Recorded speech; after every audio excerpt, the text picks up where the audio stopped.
మీ అమ్మాయి రాయలేదు, మీ అబ్బాయి రాయలేదు, అందుకే ఫెయిల్ అయింది అని మళ్ళీ అదే ఫెయిల్ అని చూపిస్తున్నారు. అదే ముందే చెప్పొచ్చు కదా, వీళ్ళకి 10,000 ఇప్పుడు ఇవ్వండి, పాస్ చేస్తే మళ్ళీ 10,000 వెనక్కి ఇచ్చేస్తామని వీళ్ళ దగ్గర ఎందుకు చెప్పలేదు?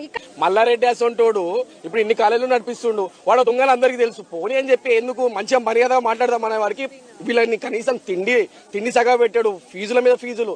ఏం చేసా ధర్నా చేసే వరకు ఏం చేసి పోలీసులను పిలిపించి మస్తు కొట్టించింది. ఇట్లా నేనేమంటున్నా, కొట్టిపి బాధేం లేదు, వీళ్ళకి న్యాయం జరగాలని ఇంత దూరం వచ్చినప్పుడు నువ్వు ఇన్ని కోట్లు సంపాదించినావు, 100 కోట్లు ఇస్తా అంటున్నావు, తిండి కూడా గుంజుకుంటున్నావు.